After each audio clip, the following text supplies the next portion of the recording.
नमस्कार, स्वागत है झारखंड की फटाफट ताजा बड़ी खबरों में। पहली बड़ी खबर, झारखंड में बेरोजगार युवाओं के लिए बड़ी खबर है।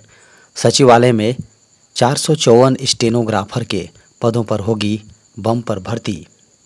झारखंड सरकार की सचिवालय आशुलिपिक सेवा के अंतर्गत आशुलिपिक के 454 पदों पर भर्ती के लिए नोटिफिकेशन जारी किया गया है। बता दें कि झारखंड सचिवालय में निकली स्टेनोग्राफर पद पर भर्ती के लिए उम्मीदवारों को किसी मान्यता प्राप्त यूनिवर्सिटी से स्नातक या इसके समकक्ष कोर्स किया होना चाहिए। इस पद पर सिलेक्शन जहां चयन होने के बाद से पे मैट्रिक्स लेवल 4 यानी 25,500 से 81,100 रुपये के अनुसार वेतन दी जाएगी।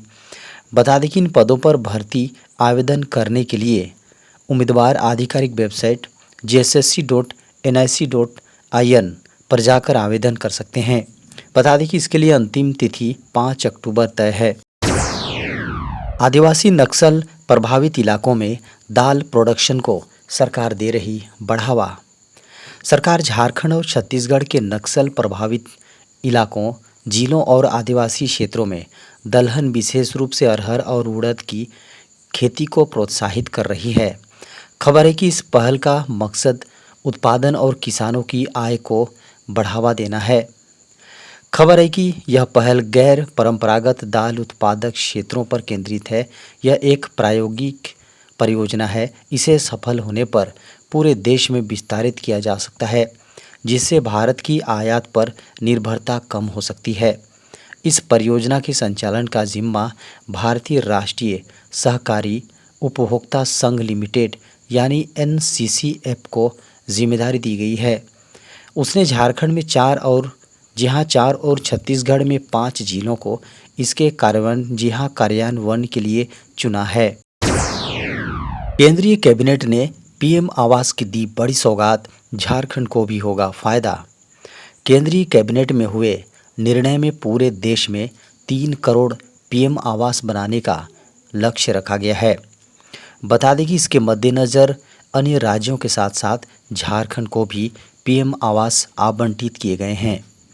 खबर है कि केंद्र सरकार ने झारखंड को 1,13,195 PM आवास बनाने का लक्ष्य दिया है। बता दें कि इसके तहत सबसे अधिक पलामू, गढ़वा, गिरिडीह और झारखंड की राजधानी रांची जिले को आवास आवंटित हुए हैं। इस संबंध में केंद्रीय ग्रामीण विकास मंत्रालय ने झारखंड को आवंटन आदेश दिया है। बता दें कि सबसे कम आवास निर्माण का लक्ष्य कोडरमा व खूंटी जिले को मिला है। लक्ष्य प्राप्त होते ही ग्रामीण विकास विभाग योग्य लाभुक के चयन की प्रक्रिया फिर से प्रारंभ करेगा। बता दें कि प्रत्येक लाभुक को आवास बनाने के लिए 2-2 लाख रुपए की राशि आवंटित की जाएगी। झारखंड में 15-16 में नियुक्त प्राथमिक शिक्षकों को प्रमोशन के लिए करना होगा टेट पास। झारखंड में प्राइमरी शिक्षकों के लिए बड़ी खबर सामने है। खबर है कि साल 2015-16 में कक्षा 1 से 5वीं के लिए यानी 1 to 5 में नियुक्त शिक्षकों को प्रोन्नति के लिए यानी प्रमोशन के लिए टेट पास मतलब झारखंड शिक्षक पात्रता परीक्षा पास करना अनिवार्य हो गया है। खबर है कि स्कूली शिक्षा एवं साक्षरता विभाग ने समीक्षा के बाद पहले से कार्यरत प्राथमिक शिक्षकों की तरह वर्ष 2015-16 में नियुक्त प्राइमरी टीचरों को इस अनिवार्यता से छूट देने की मांग को खारिज कर दिया है। बता दें कि स्कूली शिक्षा एवं साक्षरता विभाग ने समीक्षा के बाद पहले से कार्यरत प्राथमिक शिक्षकों की तरह वर्ष 2015-16 में नियुक्त प्राइमरी टीचरों को इस अनिवार्यता से छूट देने की मांग को समीक्षा के बाद खारिज कर दिया है। बता दें कि साथ ही प्रस्तावित नियमावली के ड्राफ्ट में इस अनिवार्यता के प्राविधान को सम्मिलित करते हुए विभिन्न विभागों की स्वीकृति की प्रक्रिया शुरू कर दी है। बंगाल की खाड़ी में शुरू हो गई हलचल, इन राज्यों में शुरू होगा बारिश का दौर। भारत मौसम विज्ञान विभाग यानी IMD ने रविवार को कहा है कि बंगाल की खाड़ी में बना लो प्रेशर का एरिया अब डिप्रेशन यानी अवदाब में बदल गया है। IMD के बुलेटिन के अनुसार अवदाब कलिंगपट्टम आंध्र प्रदेश से लगभग 310 किलोमीटर पूर्व, गोपालपुर ओडिशा से 260 किलोमीटर पूर्व, दक्षिण पूर्व पारादीप ओडिशा से 290 किलोमीटर दक्षिण दक्षिण पूर्व और दक्षिण दीघा पश्चिम बंगाल से 410 किलोमीटर दूर स्थित है। बुलेटिन में कहा गया है कि अगले 24 घंटे के दौरान मौसमी प्रणाली के उत्तर उड़ीसा और पश्चिम बंगाल तटों की ओर बढ़ने तथा गहन अवदाब में तब्दील होने का अनुमान है। बता दें कि इसके बाद अगले 2 दिनों के दौरान इसके पश्चिम बंगाल से लगे उत्तरी ओडिशा के गंगे इलाकों, झारखंड और निकटवर्ती छत्तीसगढ़ के उत्तरी हिस्सों की ओर बढ़ने की पूर्वानुमान है। 2,000 रुपये तक के पेमेंट पर देना पड़ सकता है 18% जीएसटी, आज हो सकता है फैसला। 9 सितंबर को जीएसटी काउंसिल की बैठक होने जा रही है। इस बैठक में जीएसटी से जुड़े कई निर्णय लिए जाएंगे। बता दें कि अगर आप भी क्रेडिट या डेबिट कार्ड से पेमेंट करते हैं तो ये खबर आपके काम की साबित हो सकती है। दरअसल अब डेबिट या क्रेडिट कार्ड से पेमेंट करना आपको महंगा पड़ सकता है। सरकार 2,000 रुपये तक के पेमेंट पर 18% जीएसटी लगा सकती है। माना जा रहा है कि सरकार इस बैठक में बिल डेस्क और सीसी एवेन्यू जैसी पेमेंट एग्रीगेटर कंपनियों पर 18% जीएसटी लगाने के प्रस्ताव पर चर्चा कर सकती है। अगर ऐसा होता है तो आपको डेबिट या क्रेडिट कार्ड से 2,000 रुपये से कम के पेमेंट पर भी एक्स्ट्रा चार्ज देना पड़ सकता है। बिल डेस्क और सीसी एवेन्यू जैसे बड़े पेमेंट एग्रीगेटर्स को जीएसटी अधिकारियों की ओर से नोटिस मिला है। खबर है कि इसमें 2,000 रुपये से कम के डिजिटल ट्रांजैक्शन को प्रोसेस के लिए व्यापारियों से लिए गए शुल्क पर जीएसटी की मांग की गई है। देश में मंकी पॉक्स के पहले मरीज की पुष्टि, स्वास्थ्य मंत्रालय ने कहा चिंता की नहीं कोई बात। देश में एमपॉक्स का संदिग्ध मामला सामने आया है, इसकी जांच की जा रही है। स्वास्थ्य मंत्रालय ने कहा है कि मरीज को आइसोलेशन में रखा गया है, चिंता की कोई बात नहीं है।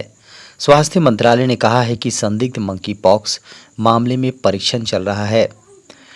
बता दें कि पुरुष मरीज को एक डेडिकेटेड हॉस्पिटल में शिफ्ट कर आइसोलेशन वार्ड में रखा गया है, उनकी हालत फिलहाल स्थिर है। भारत में सरकार ने मंकी पॉक्स का पहला मरीज मामले मिलने की पुष्टि की है। मंकी पॉक्स पीड़ित मरीज हाल ही में एक दूसरे देश से भारत आया था। खबर है कि सरकारी प्रेस विज्ञप्ति में कहा गया है कि मंकी पॉक्स के एक मरीज की पुष्टि हुई है। पुरुष रोगी के सैंपल्स को लिया गया है और लैब टेस्ट के लिए भेजा गया है। मामले को स्थापित प्रोटोकॉल के अनुरूप प्रबंधित किया जा रहा है। संभावित स्रोतों की पहचान करने और देश के भीतर प्रभाव का आकलन करने के लिए कॉन्टैक्ट ट्रेसिंग किया जा रहा है। एम पॉक्स की मौजूदगी की पुष्टि के लिए मरीज के नमूनों का परीक्षण किया जा रहा है। यूपीआई लाइट ट्रांजैक्शन की सीमा बढ़कर हुई 500 रुपये।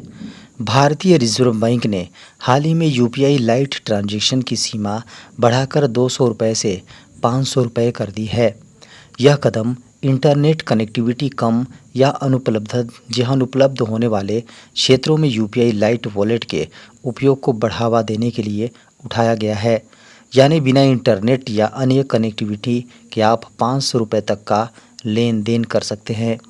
हालांकि विभिन्न लेन देन के माध्यम से एक दिन में ट्रांसफ़र की जा सकने वाली कुल राशि की सीमा 2,000 रुपये यूपीआई लाइट अकाउंट में ग्राहक अधिकतम 2,000 रुपये तक रख सकता है।